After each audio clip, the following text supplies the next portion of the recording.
Hi hello guys எல்லோரும் எப்படி இருக்கீங்க? Welcome and welcome back to our channel. நீங்கள் இப்போ தான் என்னோடய சேனலை ஃபஸ்ட் டைம் விசிட் பண்ணுறீங்க அப்படின்னா ப்ளீஸ் சப்ஸ்கிரைப் பண்ணி பெல் ஐக்கான் ஆளுன்றதை கொடுத்து வச்சுக்கோங்க. அப்போ தான் நான் போடக்கூடிய வீடியோகள் எல்லாமே உங்களுக்கு உடனுக்குடன் நோட்டிஃபிகேஷனில் வரும்.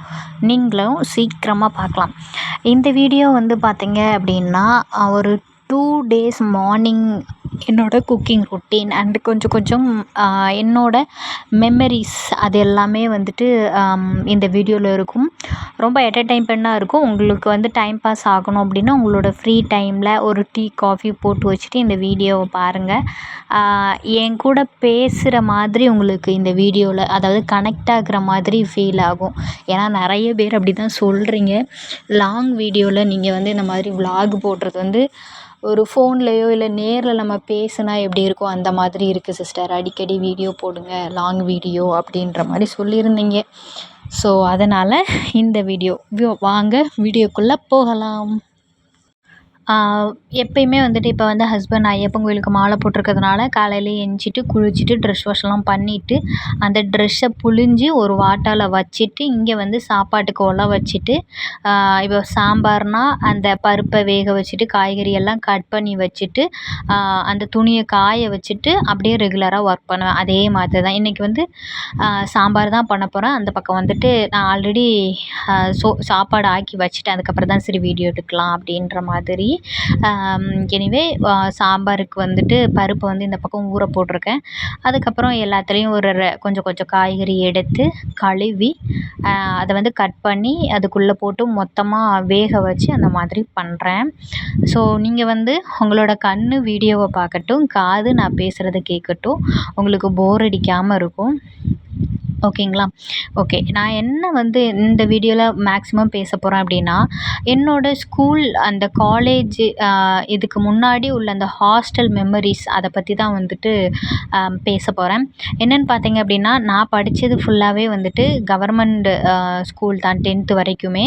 அதுவும் உள்ளூர்லேயே வந்து 10th வரைக்கும் இருக்குது. வில்லேஜ் தான். வில்லேஜை பொறுத்த வரைக்கும் உள்ளூர்லேயே 10th வரைக்கும் இருக்குது அப்படின்னா ஆச்சரியமாக பார்ப்பாங்க. ஸோ அதே மாதிரி தான் எங்களோட ஊர்லேயுமே வந்து நான் படிக்கும்போது 6th வரைக்கும் இருந்தது.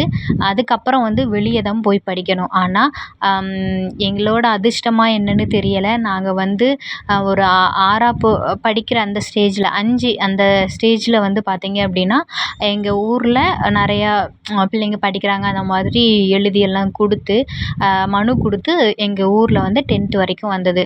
அதுக்கப்புறம் எனக்கு ரொம்ப சந்தோஷமாக இருந்தது. நம்ம ஊர்லேயே நம்மளோட ஃப்ரெண்ட்ஸு கூடயே வந்து படிக்கலாம் அப்படின்ட்டு. நாங்கள் ஒரு 5-6 பேர்கிட்ட இருப்போம். உள்ளூர் ஃப்ரெண்ட்ஸு தான். அந்த 5-6 பேரும் வந்து இவ்வளோ ஒரு 10th படிக்கிற வரைக்கும் வந்து க்ளோஸ் ஃப்ரெண்ட்ஸாகவே தான் இருப்போம். பட் அதில் வந்து ஒரே ஒரு பையன் மட்டும் அவங்க அம்மா டெத்தான அந்த சமயத்தில் வந்து அவங்க வேறு ஊருக்கு போயிட்டான். ஒரு பொண்ணு வந்து அவள் வந்து என் வீட்டு பக்கத்தில் உள்ள அவள் வந்து கவர்மெண்ட் ஸ்கூலில் வந்து கொஞ்சம் ஸ்டடீஸ் வந்து நல்லா இல்லை அப்படின்ட்டு ப்ரைவேட் ஸ்கூலுக்கு போயிட்டா. மீதி இருக்கிற நாங்கள் எல்லாருமே வந்து 10th வரைக்கும் ஒன்றாவே படிப்போம். எதுனாலும் ஷேர் பண்ணிப்போம். எந்த டவுட்னாலும் வந்து சொல்லி கொடுத்துப்போம். அந்த மாதிரி தான் போய்க்கிட்டே இருந்தது 10th வரைக்குமே. அந்த 10th எக்ஸாம் எழுத போகும்போதெல்லாம் ரொம்ப சந்தோஷமாக இருந்தது. பக்கத்தில் கொஞ்சம் அந்த பாளையங்கோட்டைன்னு சொல்லுவோம், அந்த சிட்டி சைடில் போயிட்டு தான் ஒரு ஸ்கூலில் காந்திமதி ஸ்கூல்னு உண்டு. அங்கே போய் தான் எக்ஸாம் எல்லாம் எழுதுவோம். அங்கே எழுத போகையிலலாம் ஆட்டோவில் தான் போவோம். போகும்போது எல்லா பிள்ளைங்களும் உட்காந்து படிப்பாங்க. ஆனால் நாங்கள் அந்த 5-6 பேர் மட்டும் படிக்கவே மாட்டோம். ஏன்னா நாங்கள் வில்லேஜ்லேருந்து ஒரு சிட்டிக்குள்ளே போய் அங்கே வந்து எழுத போகிறதுனால எங்களுக்கு அங்கே என்ன இருக்குதுன்னு பார்க்குறதுக்கு தான் ஆசையாக இருக்கும். மற்றவங்க எல்லாமே வந்து படிச்சுட்டு அப்படி இருப்பாங்க. நாங்கள் வந்து ஸ்நாக்ஸ் வாங்கி சாப்பிட்டுட்டு அப்படி இருப்போம். எக்ஸாமுக்கு ஒரு 1/2 an ஹவருக்கு முன்னாடி வேணால் சும்மா பிரட்டி பார்ப்போம், அவ்வளோதான். மற்றபடி பெருசாக படித்த மாதிரியெல்லாம் இல்லை. எங்களுக்கு வந்து அந்த பப்ளிக் எக்ஸாமில் வந்து ஒரு சீரியஸ்னஸ்ஸே இல்லை. கவர்மெண்ட் ஸ்கூலில் படித்ததுனாலயா, இல்லை நாங்கள் நல்லா படிச்சுட்டு போனதுனாலயா, இல்லை எனக்கு மட்டும்தான் அப்படி இருந்ததா, இல்லை எல்லாருமே அப்படி தான் இருந்தோம். ஸோ ரொம்ப கூலாக ரொம்ப ரிலாக்ஸாக இருந்தோம். அப்படி தான் வந்து எக்ஸாம் எல்லாம் எழுதி முடிச்சுட்டு 10th முடிச்சதுக்கப்புறம் தான் ரொம்ப நம்ம ஃப்ரெண்ட்ஸ் எல்லாம் விட்டு போகிறோன்னு ரொம்ப எனக்கு கஷ்டமாக இருந்தது. 11th 12th வந்து தூத்துக்குடியில் வந்து ஒரு ஹாஸ்டலில் வந்து அங்கே தான் ஸ்டே பண்ணி படிக்கணும் அப்படின்ற மாதிரி. எனக்கு அப்போ வந்து நம்ம ஹாஸ்டலில் எப்படி இருக்கும் அப்படின்ற ஒரு தாட், நம்ம எங்கேயோ போகிறோம் அப்படின்ற மாதிரி ஒரு ஐடியாவுமே இல்லை. பட் அதுக்கப்புறம் எங்கள் அம்மா வந்து ஒரு 2 நாளைக்கு முன்னாடியே அங்கே கொண்டு போய் விட்டுட்டாங்க. போயிட்டு விட்டதுக்கப்புறம் ரெகுலராக ஆஸ் யூஷுவல் நம்ம ஹாஸ்டலில் எப்படி இருக்குமோ அப்படி தான் இருந்தது. இப்போ வந்து நாளையிலேருந்து ஸ்கூல் ஸ்டார்ட் ஆகுது அப்படின்னா முந்தின நாளே நாங்கள் போயிட்டோம். அங்கே வந்து புக்கு கொடுப்பாங்க, அதெல்லாம் வாங்கிட்டு ஹாஸ்டலில் போகிறோம். ஒரு 7th படிக்கிற பொண்ணு, இந்த விஷயத்த வந்து என்னால் மறக்கவே முடியாது. ஒரு 7th தான் படிப்பா, எனக்கு நல்லா ஞாபகம் இருக்குது. நான் வந்து 11th அந்த டைமில் வந்து 11th படிச்சுட்டு இருந்தேன். அப்போ தான் போய் ஜாயின் பண்ணுறேன் நான். ஸோ அன்னைக்கு நான் 10th தான் ஏஜ் அட்டெண்ட் பண்ணேன். அந்த பொண்ணு வந்து 5thலேயே ஏஜ் அட்டெண்ட் பண்ணியிருப்பாங்க போல். 7th படிக்கிறாங்க நான் போகையில். நான் அந்த ஹாஸ்டலில் சேர்ந்த அன்னைக்கு எனக்கு வந்து பீரியட்ஸ் வந்துருச்சு. வந்ததுக்கப்புறம் அந்த ஹாஸ்டலில் போயிட்டு எங்கள் ஊரில் உள்ள ஒரு அக்கா அங்கே இருக்காங்க. எங்கெங்கே போயிட்டு என்னென்ன பண்ணணும் அப்படின்ற மாதிரி சொல்லி இருந்தாங்க. அப்போது அந்த 7th படிக்கிற அந்த பொண்ணு என்னை பார்த்து கேட்குது, சொல்லுது, வந்த நாளேவா இப்படி வடிச்சிட்ருக்கணும் அப்படின்ற மாதிரி ஒரு மாதிரி ரொம்ப ஹர்ட்ஃபுல்லாக வந்து பேசிருச்சு. எனக்கு ரொம்ப கஷ்டமாயிருச்சு. இப்படிலாம் பேசுகிறாங்களா அப்படின்ற மாதிரி தோணுச்சு. அப்புறம் எங்கள் ஊர் அக்கா அங்கே இருந்தாங்கன்னு சொன்னேன்ல, அவங்கக்கிட்ட வந்து சொல்லியிருந்தேன். அவங்க வந்து இப்போ நர்ஸு ஃபாரினில் ஒர்க் பண்ணிகிட்ருக்காங்கன்னு நினைக்கிறேன். அந்த சிஸ்டர்கிட்ட நான் வந்து சொன்னேன், இப்படி பேசிட்டேன் அப்படின்ட்டு. இங்கே எல்லாம் அப்படி தான், நீ அதெல்லாம் பெருசுப்படுத்தாத அப்படின்னு. ஆனால் எனக்கு ரொம்ப கஷ்டமாக இருந்தது. அதே மாதிரி ஃபஸ்ட் டைம் ஹாஸ்டல்னால் யாருக்கிட்டேயுமே பேசாமலே இருந்தேன். ஆனால் உண்மையிலே சீரியஸ்லி அந்த அந்த என்னோட 11th 12th ஃப்ரெண்ட்ஸ் எல்லாமே என்னை ரொம்ப பார்த்துக்கிட்டாங்க. ஏன்னா ஏ கிளாஸு, நான் வந்து மேக்ஸ் பயாலஜி குரூப் எடுத்தேன். மேக்ஸ் பயாலஜிலேயே நான் மட்டும்தான் ஹாஸ்டல் பொண்ணு. அதனால் என்னை வந்து ரொம்ப என்ன சொல்கிறது, அவங்களோட ஃபேமிலியில் ஒருத்தங்களாக தான் பார்ப்பாங்க. ஸோ அப்படி பார்த்துட்ருக்கும்போது, அதாவது வீட்டுக்கு ஃபோன்லாம் பண்ண முடியாது, வீட்டுக்கு எந்த தகவலும் சொல்ல முடியாது. அப்போலாம் லெட்டர்லாம் நான் எழுதி அந்த அனுபவம்லாம் எனக்கு இருக்குது. நான் வந்து 2K கிட்டு தான், ஆனாலும் எனக்கு அந்த நம்ம கடிதம் எழுதி போட்டு வீட்டுக்கு போய் சேர்றது அந்த இது எல்லாமே இருந்தது. நான் அந்த எல்லோ கலர் கார்டில் வந்து நம்ம எழுதுவோம்ல, அந்த கார்டில் எழுதி என்னோடய ஃப்ரெண்டு ரெனி நிவேதா அப்படின்னு சொல்லிட்டு. ஸோ அதுக்கப்புறம் அவங்களாம் ஃபஸ்ட்டு ஸ்டார்டிங்கில் என்கிட்ட பேச வரும்போது ரொம்ப டிப்ரெஷனாக இருப்பேனா, அவங்களெல்லாம் அவாய்ட் பண்ணேன். அவங்க பேச வரும்போது என் ஃப்ரெண்டெல்லாம் அடிக்கடி சொல்லுவாள் சகிமா அப்படின்னுட்டு. ஸோ அவள் வந்து என்கிட்ட பேச வரும்போது என்னை கொஞ்சம் தனியாக அவள் வந்து கேட்டா, தனியாகவே ஏன் இருக்க, அமைதியாகவே இருக்க, எங்கள் கூடலாம் பேசு அப்படின்னு சொல்லிட்டு சொல்லவும், நான் தனியாக கூட இருக்கக்கூடாதா உங்களுக்கு, அது கூட பிடிக்கலையா அப்படின்னு சொல்லவும் அவளுக்கு ஹர்ட் ஆயிடுச்சு. நான் தனியாக இருக்கேன்னு வந்து பேசுனா, நான் இப்படி பேசுனதும் அவளுக்கு ஹர்ட் ஆகிட்டு, அதுக்கப்புறத்துலேருந்து என்கிட்ட அவள் பேசவே இல்லை. அதுக்கப்புறம் மிங்கிள் ஆனதுக்கப்புறம் இவள் மட்டும் என்கிட்ட பேசவே மாட்றா அப்படின்னு சொல்லிட்டு நான் சொல்லும்போது தான் எனக்கு அப்போ தான் அவள் ரிமைண்ட் பண்ணுறா, நான் இப்படி ஃபஸ்ட்டு நாளே வந்து உன்கிட்ட பேசினேன், பட் நீ இப்படி சொன்ன, அதனால எனக்கு ஹர்ட்டாக இருந்தது அப்படின்னுட்டு. அதுக்கப்புறத்துலேருந்து எல்லாருமே ரொம்ப க்ளோஸ் ஆகிட்டோம். சாரி கேட்டு எல்லாருமே க்ளோஸ் ஆகிட்டோம். ஆனால் இவ்வளோ அந்த 12th முடிச்சதுக்கப்புறம் காலேஜ்லாம் படிச்சுட்ருக்கும் வரைக்குமே வந்து என்னோடய 11th 12th படிக்கிற அந்த டைமில் உள்ள கிளாஸ்மேட் பாய்ஸ்கிட்டேயோ அங்கே இருக்கிற பாய்ஸ்கிட்டேயோ ஒருத்தர்கிட்ட கூட நான் பேசின நாளே கிடையாது. ஆனால் காலேஜ் ஃபைனல் இயர் இப்போ வரைக்கும் வந்து அந்த பாய்ஸ்கிட்டலாம் வந்து நம்பர் வாங்கி நான் வந்து பேசியிருந்தேன், எப்படி இருக்கீங்க அப்படின்னு சொல்லிட்டு. அவங்க எல்லாருமே நீயா இப்போ பேசிகிட்ருக்க அப்படின்னு சொல்லிட்டு ஆச்சரியமாக கேட்டாங்க. ஸோ அந்த டைம்லலாம் அங்கே போய் எனக்கு புது ஃப்ரெண்ட்ஸ் கிடைச்சாலும் எனக்கு வந்து நான் 10th வரைக்கும் எங்கள் உள்ளூர்லேயே எங்கள் கிராமத்து அந்த வாழ்க்கையிலேயே அந்த ஃப்ரெண்ட்ஸ் எல்லாம் வந்து ரொம்ப மிஸ் பண்ணிகிட்டே இருப்பேன். அந்த இதெல்லாம் வந்து ஏன்னா நான் 10 வருஷம் இங்கேயே வந்து இவங்க கூடயே இருந்திருக்கேன். திடீர்னு ஒரு இடத்துல போய் அங்கேயும் நல்ல ஃப்ரெண்ட்ஸ், ஆனால் அங்கே 2 வருஷம்தான். அப்படிங்கும்போது எனக்கு அந்த 2 வருஷம் ஃபுல்லாகவே இந்த 10 வருஷம் இவங்களோட அந்த ஃப்ரெண்ட்ஸு, நாங்கள் அப்படி விளாண்டது, அந்த ஒவ்வொரு மூமெண்ட்டுமே தான் வந்து எங்களுக்கு வந்து எனக்கு வந்து ஞாபகம் வந்துகிட்டே இருந்தது. அவங்கெல்லாம் என்ன நினச்சாங்களா அப்படின்ட்டு தெரியலை, ஆனால் எனக்கு வந்து ஞாபகம் வந்துகிட்டே இருந்தது. அப்போது அந்த அந்த அப்புறம் நான் அந்த ஹாஸ்டலில் இப்படி போயிட்டே இருந்தது. ஹாஸ்டலில் ஒரு 1 வீக்கில் வந்து பார்த்தீங்க அப்படின்னா, இது கொஞ்சம் சில்லியான விஷயமா தான் இருக்கும். என்னோட இன்னர்ஸ் வந்து யாரோ திருடிட்டாங்க. அப்புறம் எனக்கு ரொம்ப கஷ்டமாக இருந்தது. நான் போய் எங்கள் ஊர் அக்காக்கிட்டேயே சொன்னேன். இப்படி வந்து திருடிட்டாங்க அப்படின்னு. அதெல்லாம் எங்க இதெல்லாம் வந்து ஒரு காமன் ஹாஸ்டல்லலாம் அப்படின்னு சொல்லிட்டாங்க. எனக்கு ரொம்ப அந்த டைமில் அது ஒரு பெரிய கஷ்டம் அப்படின்ற மாதிரி எனக்கு தோணிட்டே இருந்தது. நான் ஒரு 2 நாள் வந்து இன்னரே இல்லாமல் தான் ஸ்கூலுக்கு போயிட்டு வந்துட்டுருந்தேன். ஏன்னா நான் வச்சுருந்த 2மே காணாமல் போயிருச்சு. ஃபஸ்ட்டு 1 காணாமல் போச்சு. 1 மட்டும் துவச்சி ஈரமாக போட்டு போயிருந்தேன். அதுக்கப்புறம் அந்த 1ம் காணாமல் போயிருச்சு. அந்த துவச்சி காய போடுற கேப்பில், குளிக்கிற கேப் அதுவும் காணாமல் போச்சு. அங்கே வந்து ஒரு 200க்கு 300 பிள்ளைங்க இருப்பாங்க. அதனால் வேணும்னு எடுக்கிறவங்களும் இருக்காங்க, இல்லாதவங்க வேணும்னு எடுக்கிறவங்களும் இருக்காங்க, மாற்றி எடுக்கிறவங்களும் இருக்காங்க. ஸோ அப்படி இருக்கவும் அதுக்கப்புறம் எந்த தகவலுமே சொல்ல முடியாது. ஒரு 1 மந்த்துக்கு அப்புறம் தான் எங்கள் அம்மா வாராங்க. அதுக்கு முன்னாடி எல்லாருக்குமே வந்து ஃபோன் வரும். ஃபோன் கால்ஸ் வீட்டில் இருந்து வந்து என் பொண்ணு எப்படி இருக்கா அப்படின்ற மாதிரி பேசுறதுக்கு ஃபோன் வரும். ஆனால் எல்லாருமே போய் பேசுவாங்க. எனக்கு மட்டும் ஃபோனே வராது. எனக்கும் எங்கள் அம்மாவாவது அப்பாவாவது யாராவது ஃபோன் அடிக்க மாட்டாங்களா அப்படின்னு சொல்லிட்டு டெய்லியும் ஏங்கிக்கிட்டே இருப்பேன். ஸ்டடீஸ் டைமில் உட்காரும்போது ஒரு 1 ஹவர் வந்து சிஸ்டர் உட்காந்து ஸ்பெண்ட் பண்ணுவாங்க. வீட்டிலேருந்து ஃபோன் வந்ததுன்னா ஒரு 10 நிமிஷம் இல்லை 20 நிமிஷம் அவங்கக்கிட்ட நம்ம பிள்ளைங்கக்கிட்ட பேசுறதுக்கு கொடுப்பாங்க. அந்த மாதிரி எல்லாருக்கும் ஃபோன் வரும். நான் அம்மா இந்த வாரம் வரேன் என்னம்மா அப்படி இப்படின்னு பேசுவாங்க. ஆனால் எனக்கு மட்டும் ஃபோனே வராது. ஒரே ஒரு டைம் எனக்கு ஃபோன் வந்தது.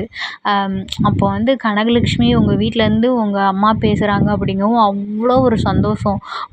போயிட்டு நல்லா இருக்கியான்னு தான் எங்கள் அம்மா கேட்டாங்க. நான் சொன்னேன்ம்மா நல்லாவே இல்லைம்மா, என்னைய வந்து கூட்டிகிட்டு போயிரு அப்படின்னேன். அதை ஹலோன்னு சொல்லும்போதே ஃபோனு கட் ஆகிருக்கு. ஆனால் எனக்கு தெரியவே இல்லை. நல்லாவே இல்லைன்னு சொன்னதெல்லாம் கேட்கவே இல்லை அவங்களுக்கு. அது ரீசன் வந்து எங்கள் அப்பா ஃபோன்லேருந்து பண்ணியிருக்காங்க. ஃபோனில் வந்து பேலன்ஸே இல்லாமல் ரூ. 1 வச்சுட்டு பண்ணியிருப்பாங்க போல். அதுக்கடுத்து சிஸ்டர் இங்கேருந்துலாம் பண்ணி தர மாட்டாங்க. அங்கேருந்து வந்தால் அட்டன் பண்ணி கொடுப்பாங்க, அவ்வளோதான். அந்த சண்டே எங்களுக்கு வந்து கிளாஸ் இருக்கும்ல, அந்த டைமில் மட்டும். அதுக்கடுத்து ரிட்டனும் வரல. ரிட்டன் ஃபோன் வரும்னு பார்த்தா அப்போயும் வரல. இந்த ஸ்டோரியை நான் அப்புறம் வந்து உங்களுக்கு கண்டினியூ பண்ணுறேன். இப்போ வந்து நான் ஸ்கின் கேர் பண்ணிகிட்ருக்கேன். ஸ்கின் கேரில் வந்து பார்த்தீங்க அப்படின்னா நம்மளோட கோல்டு ஃபேஸ் சிரம் இது வந்து 2வது கண்டெய்னர் எனக்கு போயிட்டுருக்கு. இதை யூஸ் பண்ணி நிறைய பேர் ஒயிட்டனிங் ஆகிருக்கு. என்னோடய ஃபேஸ் வந்து ரிங்கிள்ஸ் இதெல்லாம் டார்க் ஸ்பாட் எல்லாம் நல்லா ரெடியூஸ் ஆகிருக்குன்ட்டு சொல்லியிருந்தாங்க. அதே மாதிரி குப்பைமேனி சோப்புக்குமே நல்ல ரிவ்யூ இருக்குது. உங்களோட ஆர்டர்ஸ் எல்லாம் வேணும், என்னோடய ப்ராடக்ட் வந்து உங்களுக்கு ரொம்ப பிடிச்சிருந்ததுன்னா யூடியூப் அபவுட்டில் வந்துட்டு என்னோடய நம்பர் இருக்கும், நீங்கள் ஆர்டர் ப்ளேஸ் பண்ணிக்கலாம். அதே மாதிரி நம்மளோட ஸ்கின் கேர் ஆயில் நான் வந்து இதில் ஒரு 500 ml கிட்ட எனக்கு ஆயில் வந்து ரெடி பண்ணிட்டு வச்சுருந்தேன். என்னோடய வீடியோ நீங்கள் கண்டினியூவாக பார்த்தீங்கன்னா தெரியும். ஃபுல்லாக காலியாகி இப்போ கொஞ்சம் தான் இருக்குது. என்னோடய ஸ்கின்னுக்கு நான் வாரத்தில் 2 நாள் இல்லை 3 நாள் இந்த ஆயில் வந்து போடுவேன். நீங்கள் எந்த க்ரீமு எந்த ஜெல்லு போட்டாலும் இந்த ஸ்கின் கேர் ஆயிலுக்கு ஈடு இணை இல்லைன்னு தான் நான் சொல்லுவேன். அவ்வளோ பெனிஃபிட் கொடுக்கும். நல்ல க்ளோயிங்காக இருக்கும், நல்ல ஷைனிங்காக. அதே மாதிரி ஸ்கின்னு நல்லா சாஃப்டாக இருக்கும். ஒயிட்டனிங் நல்லா கொடுக்கும் இது. ஸோ இந்த மாதிரி நிறைய பெனிஃபிட் இருக்குது. முக்கியமாக வந்து இந்த ப்ரீமெச்சூர் ஏஜ்னிங் அது எல்லாமே ப்ரிவென்ட் பண்ணும். இது வந்து நம்மளோட all in one face cream. இதுவுமே வந்துட்டு நிறைய பேர் வந்து ரொம்ப ஆயிலியாக இருக்குது அந்த மாதிரி சொல்கிறீங்க. இது நீங்கள் ரொம்ப கம்மியாக தான் எடுத்து யூஸ் பண்ணணும். அதையுமே மசாஜ் பண்ணிவிட்டு, அதாவது நான் வீக்லி ஒன்ஸ் வந்து என்னோடய ஸ்கின் கேர் ஒரு நாள் வந்து பண்ணிப்பேன். ஹேர் கேருக்கு ஒரு நாள் பண்ணிப்பேன். ஸோ அதனால தான் உங்களுக்கு இந்த மாதிரி ஃபேஸ்லலாம் அப்ளை பண்ணிவிட்டு நான் வந்து ரெஸ்ட் எடுக்க போகிறேன். ஹேருக்கு வந்து நான் முந்தின நாளே வந்து நம்மளோட பிராண்டில் இருக்கக்கூடிய கோகனட் மில்க் ஷாம்பு தான் போட்டிருக்கேன். எவ்வளோ சாஃப்டாக சில்க் அண்ட் ஸ்மூத்தாக இருக்குது பாருங்கள். நிறைய பேர் யூஸ் பண்ணிவிட்டு அப்படி தான் சொல்கிறீங்க. எனக்குமே அப்படி தான் இருக்குது. ஸோ இந்த ஸ்கின் கேர் ஆயிலெலாம் அப்ளை பண்ணிவிட்டு லிப்ஸுக்கு வந்து லிப் பாம் போட்டுட்டு நல்லாவே வந்துட்டு ரெஸ்ட் எடுத்துகிட்ருக்கேன். இது என்னென்னு பார்த்தீங்க அப்படின்னா, நம்மக்கிட்ட வந்து நிறைய கோர்சஸ் அவைலபிளாக இருக்குது இல்லையா? ஸோ அதில் வந்து பார்த்தீங்க அப்படின்னா தியரி கோர்ஸ், அதாவது ஆயில் மேக்கிங் தியரி கோர்ஸ் வந்து நம்மக்கிட்ட அவைலபிளாக இருந்தது. அந்த கோர்ஸை வந்து அட்டன் பண்ணி முடித்தவங்க வந்து ப்ராக்டிக்கல் வந்து பண்ணி வீடியோ அனுப்பியிருந்தாங்க. அதுதான் நீங்கள் பார்த்துட்ருக்கீங்க. ஆயில் மேக்கிங்ன்றது ரொம்ப ஈஸியான விஷயம்லாம் இல்லை. அதுக்குமே மெஷர்மெண்ட் இருக்குது. இந்தந்த இன்க்ரீடியன்ட்ஸ்னு இருக்குது. இந்தந்த ஆயில் சேர்க்கணும், இவ்வளோ எம்எல் இவ்வளோ கிராமில் சேர்க்கணும் அப்படின்ற மாதிரி இருக்குது. ஸோ அந்த இதெல்லாம் டிப்ஸ் எல்லாம் வந்து நம்ம இது பண்ணோம் அப்படின்னா வந்து ரொம்ப பெனிஃபிட்டாக இருக்கும். அதே மாதிரி இதை இந்தந்த ஸ்டேஜில் தான் சேர்க்கணும் அப்படின்ற மாதிரி நிறைய ரூல்ஸ் இருக்குது. உங்களுக்கும் வந்து நம்மளோட கோர்ஸ் வந்து நீங்கள் கற்றுக்கணும் அப்படின்னு சொல்லிட்டு நினச்சிங்க அப்படின்னா வந்துட்டு நீங்கள் வந்து தாராளமாக வந்து கமெண்ட் பண்ணுங்கள். அவர் வந்து யூடியூப் அபவுட்லேயே என்னோடய நம்பர் இருக்கும், நீங்கள் வந்து காண்டாக்ட் பண்ணிக்கோங்க. அதுக்கப்புறமேட்டு பார்த்தீங்க அப்படின்னா இது வந்து நெக்ஸ்ட் டே, அதாவது இன்றைக்கி வந்து வெள்ளிக்கிழமை. அதனால் நான் நைட்டே வந்து அடுப்பு க்ளீன் பண்ணி தான் வச்சேன். பட் ஹஸ்பண்ட் வந்து ஏதோ பண்ணியிருக்காங்க, நான் தூங்கிட்டேன்னு நினைக்கிறேன். ஸோ அதனால் அதை லைட்டாக தொடச்சி விட்டுட்டு, எந்த அழுக்குமே இல்லை அதனால் கழுவி விடலை, லைட்டாக தொடச்சி விட்டுட்டு சந்தனமும் குங்குமமும் வச்சா ப்ளசண்ட்டாக இருக்கும்ன்ட்டு ஒரு பத்தியவும் ஏற்றி வச்சுட்டேன். இன்றைக்கி வந்து காய்கறி போட்டு ஒரு குழம்பும் அப்பளமும் பொரித்து சாதமும் வச்சு சிம்பிளாக முடிச்சிடலான்னு. இப்போவே மணி 7, 8 மணிக்கு ஹஸ்பண்டுக்கு வந்து பேக் பண்ணணும். 1 ஹவரில் பண்ணிடலாம். நான் 6 மணிக்கு எழுந்திரிச்சேன். 1 ஹவர் வந்து துணி துவைச்சி குளிக்கிறதுக்கே டைம் சரியாக இருந்தது. இப்போ வந்து குக்கிங் ஒர்க் எல்லாமே ஸ்டார்ட் பண்ணியிருக்கேன். ஸோ கொஞ்சம் கொஞ்சமாக பாருங்கள். அண்ட் இன்றைக்கி வந்து மார்னிங்க்கு வந்து இடியாப்பம், ராகி இடியாப்பம் அதெல்லாமே பண்ணியிருந்தேன். ஃபஸ்ட் டைம் பண்ணியிருந்தேன். அதையுமே வந்துட்டு நான் உங்கள்கிட்ட ஷேர் பண்ணுறேன். அந்த பக்கம் வந்துட்டு அடுப்பில் வந்து வைக்கணும், வச்சுட்டேன். ஃபஸ்ட்டு இந்த பக்கம் அடுப்பில் வச்சுருப்பேன். அதுக்கப்புறம் வந்து அந்த பக்கம் அடுப்பில் வச்சுட்டு இந்த பக்கம் வந்து காய்கறி எல்லாமே நம்ம என்னென்ன காய் போடலான்னு நினைக்கிறோமோ அது எல்லாமே வந்துட்டு போட்டு இந்த பக்கம் அடுப்பில் வந்து கொதிக்க விட்டதுக்கப்புறம் அதுக்கு தேவையான மசாலா வரைச்சி அதில் போட்டு தாளித்து கொட்டோம்னா குழம்பு ரெடி. அப்பளமும் பொரித்து சிம்பிளாக இன்றைக்கி வந்து முடிச்சிட்டேன். ஓகே, அந்த ஸ்டோரியை வந்து நான் உங்களுக்கு அப்படியே வந்து கண்டினியூ பண்ணுறேன். எதில் விட்டுருப்ப எனக்கு வந்து ஃபோனே வராதா அப்படின்ற மாதிரி எதிர்பார்த்துட்டே இருப்பேன். ஸோ அந்த டைம்லலாம் வந்து வீட்டுக்கு ஏதாவது சொல்லணும் அப்படின்னா வந்து என்னோடய ஃப்ரெண்டுகிட்ட சம்டைம்ஸ் வந்து சொல்லிவிடுவேன், இது இல்லை கொண்டு வர சொல்லு அப்படின்ற மாதிரி. அவள் வந்து வீட்டுக்கு போயிட்டு எங்கள் வீட்டுக்கு ஃபோன் பண்ணி அவள் சொல்லுவாள். அதெல்லாம் வந்து ஒரு ஒரு லவ்வபுளான ஒரு மூமெண்ட். நான் வந்து சொல்லுவேன் இன்றைக்கி சொல்லிவிட்டு அவட்ட நீ சொல்லுன்னு கெஞ்சலாம் மாட்டேன். அவளே என்கிட்ட வந்து கேட்பா. ரினி நிவேதா அவள் பேர். அவளே வந்து என்கிட்ட கேட்பா, இன்றைக்கி உங்கள் அம்மாட்ட எதுவும் சொல்லணுமா அப்படின்ற மாதிரி டெய்லி கேட்பா. பிகாஸ் அவங்கெல்லாம் வந்து என்னோடய ஃபீலிங்ஸை வந்து புரிஞ்சுருக்காங்க. அப்புறம் சகீமான்னு ஒருத்தி, அவளும் வந்து எங்கள் வீட்டுக்கு ஃபோன் பண்ணி சொல்லியிருக்கா. அதெல்லாம் ஞாபகம் இருக்குது. அதே மாதிரி அவங்க வீட்டில் ஏதாவது ஸ்பெஷலாக பண்ணியிருந்தாங்க அப்படின்னா கொண்டு வருவாங்க. என்னை வந்து ஒரு என்ன சொல்கிறது, என்ன ஒரு குழந்த மாதிரி பார்த்துக்கிட்டாங்க. அவங்களெல்லாம் நான் ரொம்ப மிஸ் பண்ணுறேன். ஓகே, அவள் தான் வந்து எனக்கு லெட்டர் போடுறதா இருக்கட்டும், எங்கள் வீட்டுக்கு கால் பண்ணி சொல்கிறதா இருக்கட்டும் எல்லாமே சொல்லுவாள். அப்போல்லாம் எனக்கு பெரிய ஸ்நாக்ஸ்னால் என்னென்னு பார்த்தீங்க அப்படின்னா எங்கள் அம்மா கொண்டு வர்றது அந்த சத்து மாவுன்னு சொல்லுவாங்க, ஊரில் வந்து கொடுப்பாங்க. அப்போ எங்கள் அண்ணனோட பசங்களுக்கு எங்கள் அண்ணி வந்து அப்போது கல்யாணம் முடிஞ்சு எங்கள் அண்ணி ஒரு டைம் பார்க்க வந்தாங்க. அதுக்கப்புறம் அண்ணா பசங்களுக்கு வந்து சத்து மாவு கொடுப்பாங்க பால்வாடியில். ஸோ அதில் இருக்கக்கூடிய ஒரு பாக்கெட் எடுத்துகிட்டு வந்துடுவாங்க. ஒரு பாக்கெட்டோ 2 பாக்கெட்டோ எடுத்துகிட்டு வந்துடுவாங்க. அப்புறம் ஒரு 10, 20 டைகர் பிஸ்கட் பாக்கெட்டு, அதில் ஒரு 7, 8 பீசஸ் இருக்கும்ல பிஸ்கட்டில். ஒரு பாக்கெட் வந்து 3 ரூபா தான். இதுதான் எனக்கு தீனின்ட்டு எங்கள் அம்மா கொண்டு வரும். என்னைக்கு வராங்களோ அன்னைக்கு வந்து நான்வெஜ் சமைச்சு கொண்டு வருவாங்க. அன்னைக்கெலாம் அம்மா எப்போ வருவாங்களோ அன்னைக்கெலாம் வந்து ஒரு கொண்டாட்டமாக இருக்கும், ஒரு திருவிழா மாதிரி இருக்கும். சில டைம்ஸ்லாம் ஏதாவது ப்ரேயர் சேர்ந்தது வந்து சிஸ்டர் கான்வென்ட் மாதிரி. ஸோ ப்ரேயரில் இருக்கோம் அப்படின்னா நம்ம அம்மாவெல்லாம் பார்க்க முடியாது. அவங்களே வந்து அந்த விசிட்டர்ஸ் ரூமுன்னு உண்டு, அங்கே கொடுத்துட்டு போயிடணும் திங்ஸை. நம்மளை கூப்பிட்டு கொடுப்பாங்க. அப்போலாம் ஐயோ அம்மாவை இன்றைக்கி பார்க்க முடியலையே அப்படின்ட்டு. சம்டைம்ஸ் வந்து ஊர்லேருந்து வர்றதுக்கு லேட் ஆயிடுச்சுன்னு வைங்களேன், எங்கள் அம்மா எங்கேயாவது வேலைக்கு போயிட்டு லேட்டாக ஒரு 4 மணிக்கு தான் ஊர்லேருந்து, கண்டிப்பாக வந்து 2 to 3 மணி நேரம் ட்ராவல் இருக்கும். ஸோ 4 மணிக்கு தான் கிளம்புறாங்க அப்படின்னா 6 மணிக்கு ஆயிரும். 5 மணிக்கு மேலெலாம் வந்தாங்க அப்படின்னா பார்க்கவே விட மாட்டாங்க. கேட்டில் வச்சே இந்த பக்கம் நான் நிற்கணும், கேட்டுக்கு அந்த பக்கம் அம்மா நிற்பாங்க. திங்ஸை வாங்கிட்டு அம்மாவோடையே போக சொல்லிடுவாங்க. அதெல்லாம் ரொம்ப ஒரு கஷ்டமான அந்த ஸ்டேஜில் எனக்கு அதெல்லாம் ஒரு இதுவாக இருக்கும். அப்போ நடந்தது இப்போ லைவாக நினச்சா கூட கண்ணீர் அப்படியே முட்டிக்கிட்டு நிற்கிது. ஸோ அப்படி தான் போய்க்கிட்டே இருக்கும். அப்புறம் கொஞ்சம் நாள் ஆக ஆக 1 வாரம் வந்து வந்து பார்த்தவங்க 1 மாதம் வந்து வந்து பார்த்தாங்க. அதுக்கப்புறம் 2 மாதத்துக்கு ஒரு வாட்டி வந்து பார்த்தாங்க. எப்போல்லாம் வராங்களோ அப்போல்லாம் என்னைய வீட்டுக்கு கூட்டிகிட்டு போன்னு சொல்லுவேன். அந்த இடம் பழகிட்டு ஃப்ரெண்ட்ஸும் ஆயிட்டாங்க. ஆனால் எப்போல்லாம் நான் வராங்களோ அப்போல்லாம் என்னைய வீட்டுக்கு கூட்டிகிட்டு போயிருமா அப்படின்ட்டு, இவ்வளோ நாள் ஆயிட்டு பழகிட்டேன் அப்படின்ட்டு. 12th ஃபைனல் எக்ஸாமுக்கு ஒரு 1 வீக்கு 1 மந்த்துக்கு முன்னாடி வந்தாங்க. அப்போ கூட சொன்னேன், "எம்மா என்னைய வீட்டுக்கு கூட்டிகிட்டு போயிருமா" அப்படின்ட்டு நான் சொன்னேன். அந்த அளவுக்கு வந்து எங்களோட ஊர், வீடு, ஃப்ரெண்ட்ஸு அதெல்லாம் வந்து மிஸ் பண்ணினேன். இன்னொன்று நல்லா தான் இருந்தது. பட் அந்த ஒரு ஃபீல் வீட்டுக்கு கூட்டி போயிருமா அப்படின்ற மாதிரி. எங்கள் அம்மா இவ்வளோ நாள் பழகிட்ட அப்படின்ற மாதிரி சொல்லுவாங்க. அப்போ வந்து 12th 11th அங்கே போய் படிக்கிறோன்னா நாங்கள் தான் வந்து பெரிய பிள்ளைங்க அப்படின்ற மாதிரி. ஸோ ஒருத்தவங்களுக்கும் வந்து அந்த ஹாஸ்டலோட ரூல் என்னென்னா, சின்ன பிள்ளைங்க 1 to 5th வரைக்கும் உள்ள பிள்ளைங்க வந்து நிறைய பிள்ளைங்க இருப்பாங்க. ஸோ அதில் வந்து ஒருத்தவங்களுக்கும் 5 பேர் இல்லை 3 பேர் வந்து பிரித்து கொடுத்துருவாங்க. அவங்கள நம்ம பார்த்துக்கணும். அவங்களுக்கு வந்து ரெஸ்ட் ரூம் போக வைக்கிறது, சம்டைம்ஸ் வாஷ் பண்ணுறது, அவங்க கிட்டத்தட்ட நம்ம ஒரு அம்மாவாக இருக்கணும், அவங்க ஒரு குழந்தையா இருக்கணும். அவங்கள காலையில் சாப்பிட வைக்கிறது, சின்ன குழந்தைங்களுக்கு 1 ஸ்டாண்டர்டில் அவங்கெல்லாம் வந்து ரொம்ப சேட்டை பண்ணுவாங்க. தலை கட்டுறது, தூங்கிட்டே இருப்பாங்க. அவங்களுக்கு நம்ம தலை கட்டி விடுறது, அவங்க அந்த ஒர்க்கும் பண்ணி அவங்கள மேனேஜும் பண்ணி சாயங்காலம் வந்ததுக்கப்புறம் ட்ரெஸ் மாற்றுறது, அவங்களுக்கு ஸ்நாக்ஸ் பிடிச்சி கொடுக்குறது, அவங்கக்கிட்ட ஸ்நாக்ஸ் இல்லைன்னா நம்மக்கிட்ட இருக்கிறத கொடுக்கணும், அவங்களுக்கு அவங்க ட்ரெஸ்ஸு துவச்சி போடுறது, இந்த மாதிரி ஃபுல் அண்ட் ஃபுல் வந்து நம்ம வந்து கேர் பண்ணி பார்க்கணும். அப்படி எனக்கு கிடச்ச ஒரு அவங்க பேர் மறந்துட்டு, ஆனால் ஒரு 2 குழந்தைங்களோட பேர் வந்து ரிஷிகான்னு நினைக்கிறேன். ரிஷிகா ஒரு பொண்ணு.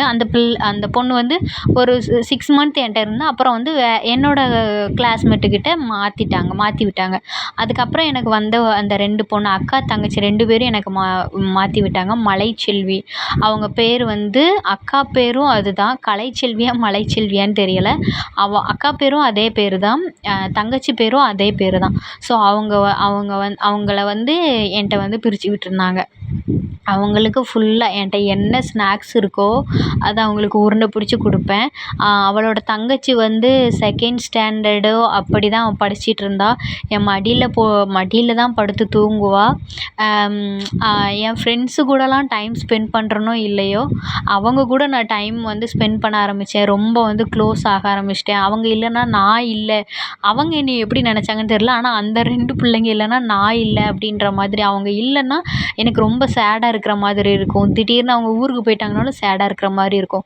நான் 12th ஆனேன். அப்போ வந்து நம்ம நல்லா படிக்கணும்ல. ஆனாலும் நான் அவங்கள பார்த்துட்டு நான் எங்கே இருக்கனோ அவங்க என் கூட தான் இருப்பாங்க.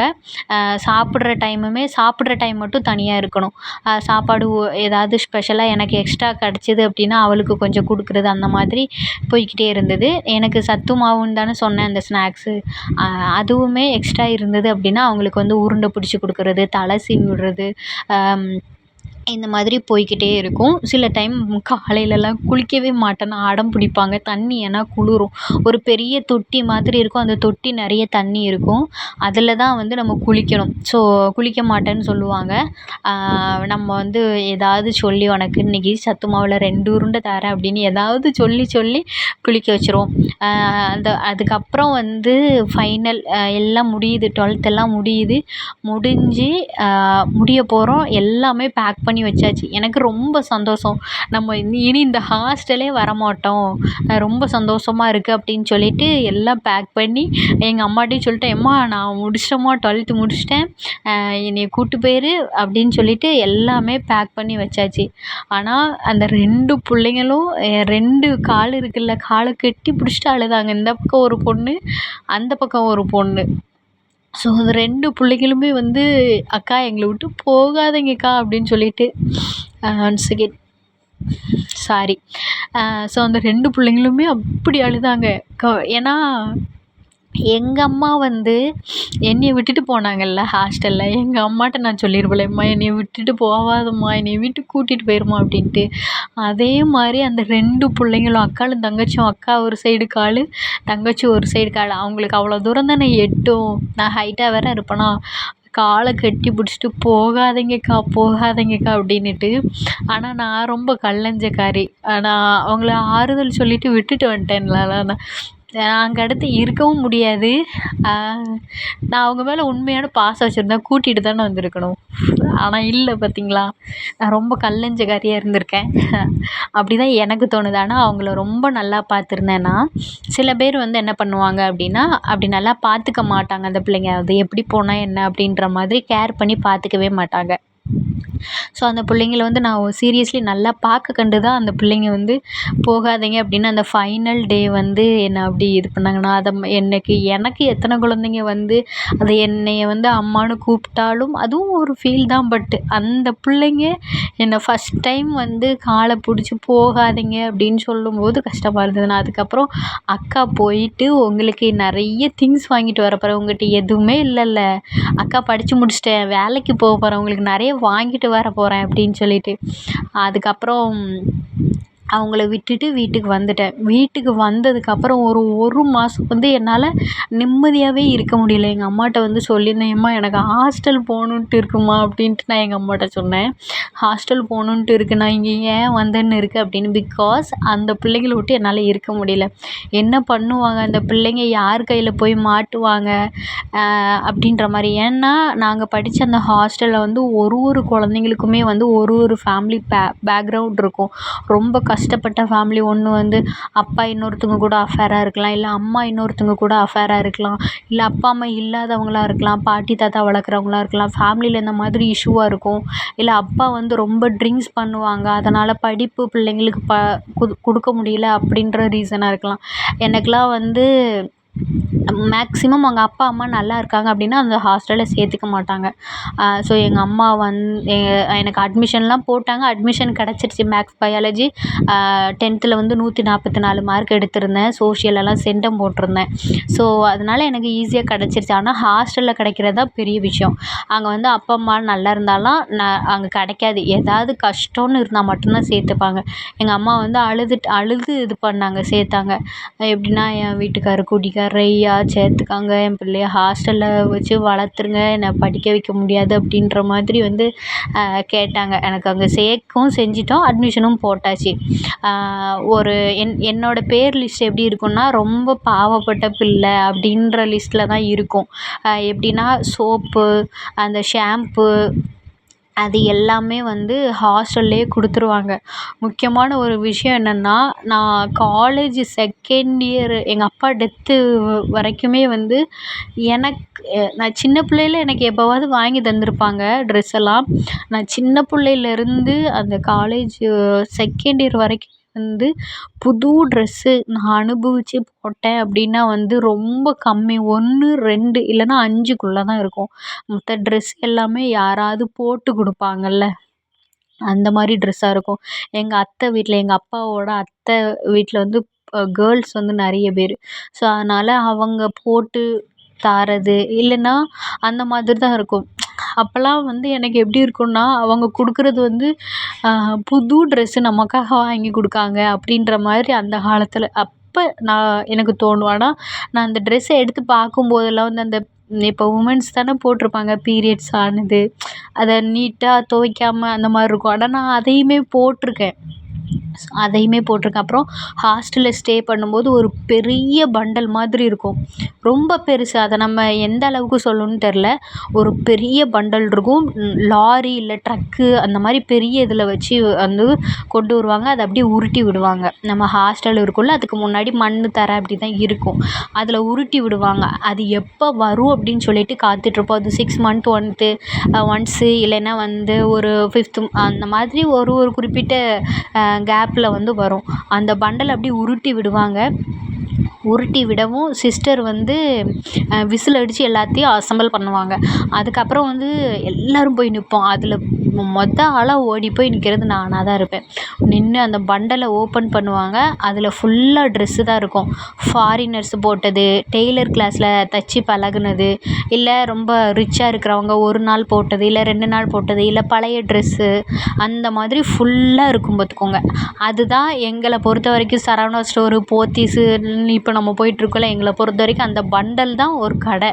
நம்மளுக்கு அந்த இதில் வந்து நம்மளோட ஹைட்டு புதுசு பழசுன்னுலாம் பார்க்க முடியாது.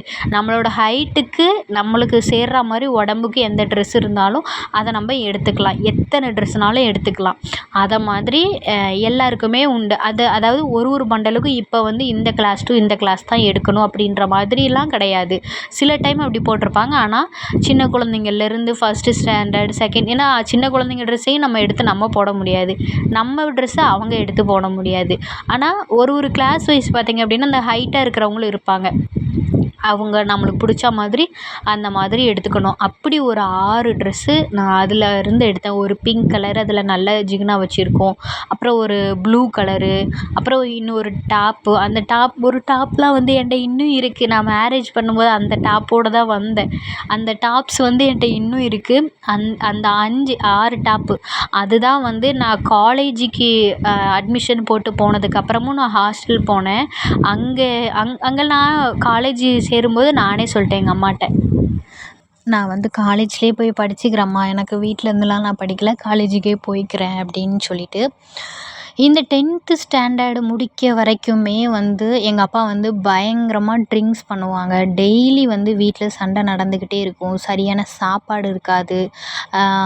அந்த மாதிரி தான் இருக்கும். அதனாலேயே நான் வந்து ஏஜ் அட்டெண்ட் பண்ணது கரெக்டான டைமா இல்லை லேட்டான்னு எனக்கு தெரியாது. ஆனால் எங்கள் ஊரில் என் கூட படித்தவங்க எல்லாருமே வந்து 9th முன்னாடியே வந்துட்டாங்க. பட் நான் மட்டும்தான் 10th வந்தது. 10th ஸ்டார்டிங்கிற அந்த மிட்டில் தான் வந்தேன். அது ஒரு ரீசன். இன்னொன்று, சரியான சாப்பாடு, லைக் எல்லா வசதியுமே உண்டு. விவசாயம் பண்ணுறோம், அவ்வளோ நிலங்கள் இருக்குது, சொந்த வீடு எல்லாமே இருந்தது. பட் எனக்கு என்னோடய விதியா இல்லை என்னன்னு எனக்கு சொல்ல தெரியலை. ஒரு பொருள் வேணும் அப்படின்னா கூட, ஒரு திங்கிறதுக்குன்ட்டு நம்மளுக்கு ஒரு ஸ்நாக்ஸு கூட வாங்கி தர முடியும். ஆனால் ஏன் அதுக்கு வேஸ்ட்டாக காசு செலவு பண்ணுறோமோ அப்படின்ற ஒரு தாட் எங்கள் அம்மாக்குள்ளே இருந்திருக்குன்னு நினைக்கிறேன். அது நல்லா இருக்காது, இல்லை அது சத்தானது இல்லைன்னு அப்படி தான் சொல்லி ஏமாற்றிருப்பாங்க. எனக்கெலாம் அந்த ஸ்டேஜில் ஒரு சின்ன பிள்ளைங்க ஏதாவது சாப்பிட்டா கூட அதை சாப்பிடணும், அதை அவங்கக்கிட்டேருந்து வாங்கி சாப்பிடணுன்ற ஒரு ஆசை இருக்கும். ரொம்ப ஏங்கி போயிருக்கேன். பக்கத்துலலாம் எங்கள் பெரியப்பா வீட்டிலலாம் ஏதாவது அவங்கலாம் நல்லா வாங்கி கொடுப்பாங்க பிள்ளைங்களுக்கு. அவங்க ஸ்நாக்ஸ் சாப்பிடும்போது ஜன்னல் வழியா எட்டிலாம் பார்த்துருக்கோம். நானும் எங்கள் அண்ணனும் நம்மளுக்கு ஏதாவது தரமாட்டாங்களா, அப்படி பார்த்தாலாவது நம்மளுக்கு தரமாட்டாங்களா அப்படின்ற ஒரு ஏக்கம்லாம் இருந்துச்சு. அவ்வளோ ஒரு 10th வரைக்குமே வந்து தெரியலை. அம்மா பாசம் அப்படின்ட்டு தான் நான் இருந்தேன். பட் அப்படியே கொஞ்சம் காலங்கள் போக நிறைய இந்த சீட்டுகள்லாம் கட்டுவாங்கள்ல, அப்படி கட்டிகிட்டே இருக்கும்போது எங்கள் அண்ணா பேர்லேயே போட்டிருக்காங்க. ஊரில் ஒருத்தங்க கேட்டிருக்காங்க, ஒரு பொன் பிள்ளையும் இருக்குல்ல, அவள் பேர்லேயும் போடுன்னு சொல்லும்போது எங்கள் அம்மா வந்து சொல்லியிருக்காங்க, அவள் வந்து வேறு எங்கேயாவது கல்யாணம் பண்ணி போகிறவ, அவளுக்கெல்லாம் இவன் தான் கூடயே இருப்பான் அப்படின்ற மாதிரி சொன்னது. அதெல்லாம் வந்து என்னை வந்து ரொம்ப வந்து மனசு கஷ்டப்படுத்துச்சு. அதை நான் எங்கள் அம்மாக்கிட்ட கேட்கவும், ஆமாம், அப்படி நீ வேறு ஒரு வீட்டுக்கு போகிற, உன் பேரில் போட்டு என்ன அப்படின்ற மாதிரி சொன்னாங்க. அன்னைக்கு நான் எங்கள் அம்மாட்ட சொன்னேன், நான் வந்து வீட்டில் இருந்து எதுவுமே எனக்கு வேண்டாம், நகையோ காசோ பணமோ எதுவுமே வேண்டாம் அப்படின்னு சொல்லிட்டேன். அதுக்கு அட் த சேம் டைம் வந்து நிறைய ஜோசியக்காரங்க அந்த இடத்துலலாம் கேட்டு அவங்க என்ன சொல்லுவாங்கன்னா, உன்னோட பொம்பளை பிள்ளைக்கு வந்து உன் மேலே பாசமே இருக்காது அப்படின்ட்டு. அவங்க சொன்னதை தான் எங்கள் அம்மா நம்புகிறாங்களே ஒழிய, ஆனால் எனக்குள்ளே என்ன இருக்குது, எங்கள் அண்ணாக்குள்ளே என்ன இருக்குது அப்படின்னுட்டு எங்கள் அம்மா வந்து நினச்சாங்களா, இல்லை அவங்க எங்களெல்லாம் வெறுத்துட்டாங்களா அப்படின்றது வந்து தெரியலை. ஸோ அதெலாம் வந்து ரொம்ப ஒரு ஹார்ட் டச்சிங்கான ஒரு விஷயமா இருக்கும். அப்படி ஜோசியக்காரங்க சொல்கிறத நம்புவாங்க. பட் நம்ம பிள்ளை மேலே அந்த ஒரு பாசம்ன்றது இருக்கா என்னன்ட்டு எனக்கு தெரியலை. என்னமோ நான் அன்னைக்கு சொன்ன வார்த்தை வந்து எந்த அளவுக்கு ஆழமாக சொன்னேன்னு தெரில.